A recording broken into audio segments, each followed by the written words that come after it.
बिस्मिल्लाहिर्रहमानिर्रहीम। अस्सलाम वालेकुम दोस्तों, आज एक नई वीडियो के साथ रियाज नसीम आपकी खिदमत में हाजिर है। तो आज की इस वीडियो में मैं आपको मुर्गों की एक बीमारी के मतलब बताऊंगा, जिसको कैंकर कहते हैं। कैंकर एक बीमारी है, ये मुर्गों के मतलब ही है। जिन लोगों ने देसी मुर्गे या दूसरे रखे हुए हैं असील मुर्गे, ये उन लोगों को पता होगा कैंकर क्या चीज़ है। तो जिन लोगों ने असील मुर्गे रखे हुए हैं, महंगे मुर्गे होते हैं, नायाब मुर्गे होते हैं, तो बाज़ औक़ात उनको भी ये प्रॉब्लम आती है। तो बाज़ जो नए शौकीन हैं उनको समझ नहीं आती कि ये कैंकर बला क्या है।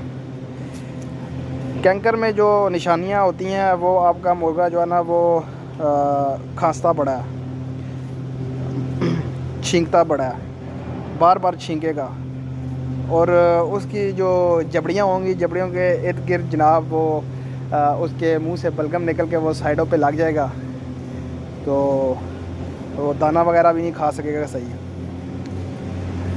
तो लोग बहुत सी एंटीबायोटिक यूज़ करते हैं रेशे के लिए। वो समझते हैं कि मुर्गे को रेशा हो गया। रेशे के लिए बहुत सी एंटीबायोटिक इस्तेमाल करते हैं, बहुत सी दवाइयाँ इस्तेमाल करते हैं रेशे के मतलब की होती हैं, लेकिन फिर भी मुर्गा वो ठीक नहीं होता। देसी टोटके इस्तेमाल करते हैं, लेकिन कंडीशन वही है।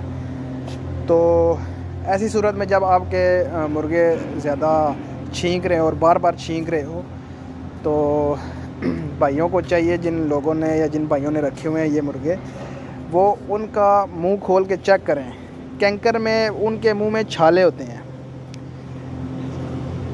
मुंह के इर्द गिर्द, जबड़ियों के इर्द गिर्द अंदर वाली साइड पे छाले होते हैं, और बड़े बड़े छाले होते हैं, येलो कलर के वो नज़र आएंगे आपको, और वो पूरी गर्दन में नीचे तक होते हैं, जिससे मुर्गा खाना पीना बंद कर देता है और वो कमज़ोर होना शुरू हो जाता है, और वो छींकता ही रहता है जो ना, वो पूरा दिन उसने छींकना ही है। तो दोस्तों से गुजारिश है कि ऐसा जब हो तो आप देखें, 2-3 दिन अगर लगातार हो रहा है, आपकी दवाइयाँ वगैरह एंटीबायोटिक असर नहीं कर रही, तो आप उसका मुंह खोल के चेक करें क्या है, इसको छाले वगैरह तो नहीं पड़ गए मुंह में। जैसा कि इंसान के जो है ना मैदे में जब प्रॉब्लम होती है, स्टमक में जब प्रॉब्लम होती है, तो उसके मुंह में भी अंदर वाली साइड पे छाले वगैरह, दाने वगैरह बन जाते हैं। बाज़ औक़ात जो है ना वो मैदे की गर्मी की वजह से ज़ुबान पे जो है ना वो कट भी लग जाते हैं। तो इस सूरत में हम क्या करते हैं, हम मैदे की जो है ना वो स्टमक की दवाई जो है ना वो इस्तेमाल करते हैं, या ठंडी चीज़ें खाते हैं, जिसकी वजह से हमारा जो मैदा है वो ठंडा होता है, और हमारे जो मुंह के मसाइल हैं, ये जो छाले वगैरह हैं, ये जो ज़ुबान की कटिंग वगैरह होती है, ये ठीक होना शुरू हो जाती है। तो इसी तरह इनका भी, मुर्गों का भी यही सीन होता है कि जब उनके मुंह में छाले होंगे तो वो ना खाए पिएंगे, बेशक आप उनको दवाइयाँ देते रहें, क्योंकि बाज़ लोग तो वो रेशा समझ रहे होते हैं कि इनको रेशा हो गया, रेशे के मतलब देते रहते हैं, लेकिन हकीकतन उनके मुंह में छाले होते हैं, जिसकी वजह से वो कुछ खा पी नहीं सकते, और उनकी जबड़ियों के इर्द गिर्द भी वो जब खांसते हैं, छींकते हैं, तो उनकी जबड़ियों के इर्द गिर्द वो जो है ना वो बलगम उनके मुंह से बाहर आके साइडों पे वो चिपक जाता है। तो इस सूरत में आप उनको मैदे के मतलब जो है ना वो दवाई देनी है। तो मेरे नज़दीक जो सबसे बेस्ट, जो इनकी इस कंडीशन में जो इलाज के लिए सबसे बेस्ट जो दवाई है, वो जनाब उस दवाई का नाम है फ्लैजल। फ्लैजल इज़ द बेस्ट।